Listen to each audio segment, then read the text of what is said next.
آزاد کشمیر میں بلدیاتی الیکشن کا دوسرا مرحلہ مکمل۔ پونچھ ڈویژن میں ضلع کونسل کی 88 میں سے 83 سیٹوں کے نتائج جاری۔ تحریک انصاف 30 کامیابیوں کے ساتھ پہلے نمبر پر۔ نون لیگ کے 22 امیدوار جیت گئے۔ جموں کشمیر پیپلز پارٹی 5 سیٹیں لے اڑی۔ 8 آزاد ارکان بھی منتخب۔ سیکریٹری الیکشن کمیشن کا اعلامیہ۔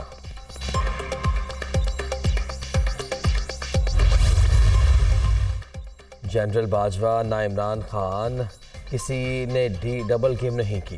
اداروں نے سیاسی اتحاد کے حوالے سے خود فیصلہ کرنے کا کہا۔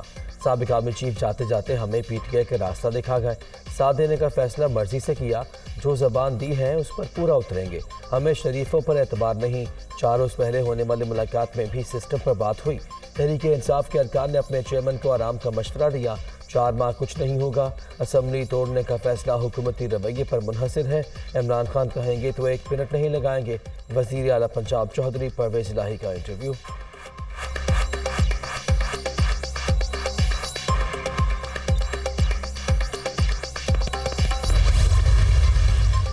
جنرل ریٹائرڈ قمر جاوید باجوہ نے ڈبل گیم کی۔ مونس الہی کو پی ٹی آئی اور دوسروں کو پی ڈی ایم میں جانے کا کہا گیا ہوگا۔ ہمارے لوگوں میں بھی کسی کو کچھ اور پیغام جاتا تھا۔ جنرل فیض کو ہٹانے کے بعد کلیئر ہو گیا تھا کہ میری چھٹی کا فیصلہ کر لیا گیا ہے۔ نون لیگ نے توسیع کے حق میں ووٹ دیا تو علم ہوا کہ ان سے بات چل رہی ہے۔ سابق آرمی چیف کو توسیع دینا بہت بڑی غلطی تھی۔ کسی سربراہ کی مدت ملازمت نہیں بڑھنی چاہیے۔ عمران خان کا interview.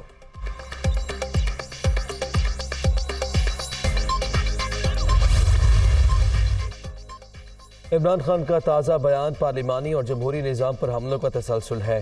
P T I chairman صرف اور صرف اقتدار میں واپسی کی خواہش مند۔ چاہے ملک کا نقصان ہو جائے وہ کسی بھی طور پر اپنے مقصد کا حصول چاہتے ہیں۔ وزیر اعظم شہباز شریف کا ٹویٹ۔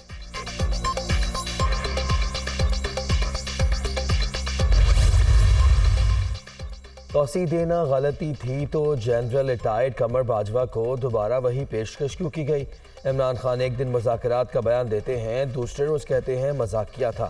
ایسے میں ان سے کون بات کرے گا؟ پی ٹی آئی چیئرمین سیاسی یتیم بن چکے۔ اب انہیں کوئی سہولت کار نہیں ملیں گے، نہ ہی جہاز۔ خواجہ سعد رفیق کی نیوز کانفرنس۔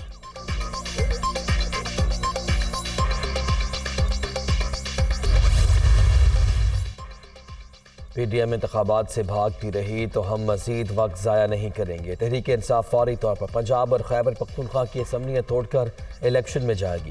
عمران خان نے ارکان اسمبلی کو حلقوں میں جانے کی ہدایت کر دی۔ فواد چودھری کا ٹویٹ۔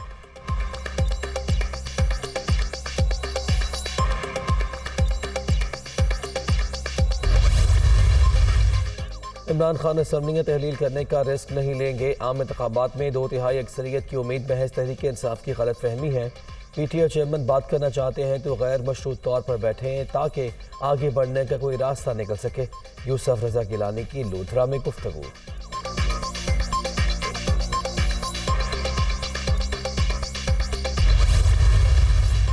آصف زرداری نے تحریک انصاف کے خلاف ہم سے مدد مانگی تھی، کرپٹ نظام کا حصہ نہیں بن سکتے، اس لیے ساتھ دینے سے انکار کر دیا۔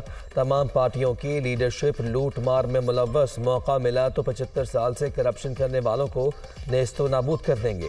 سراج الحق کا تاندلیا والا میں اجتماع سے خطاب۔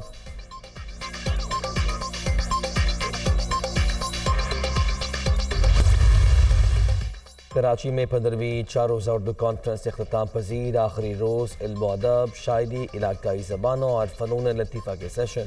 انور مقصود کی شرکت نے 4 چاند لگا دیے۔ استاد حامد علی خان کی آواز نے ماحول پر سحر طاری کر دیا۔ شرکاء کا سندھی موسیقی پر بھی رقص۔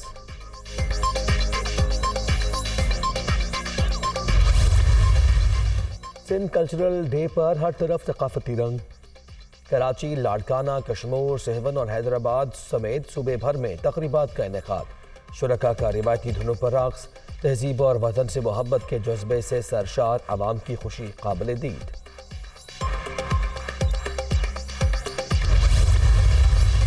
کالعدم تنظیم نے کابل میں پاکستانی سفارت خانے پر حملے کی ذمہ داری قبول کر لی۔ رپورٹس کا جائزہ لے رہے ہیں۔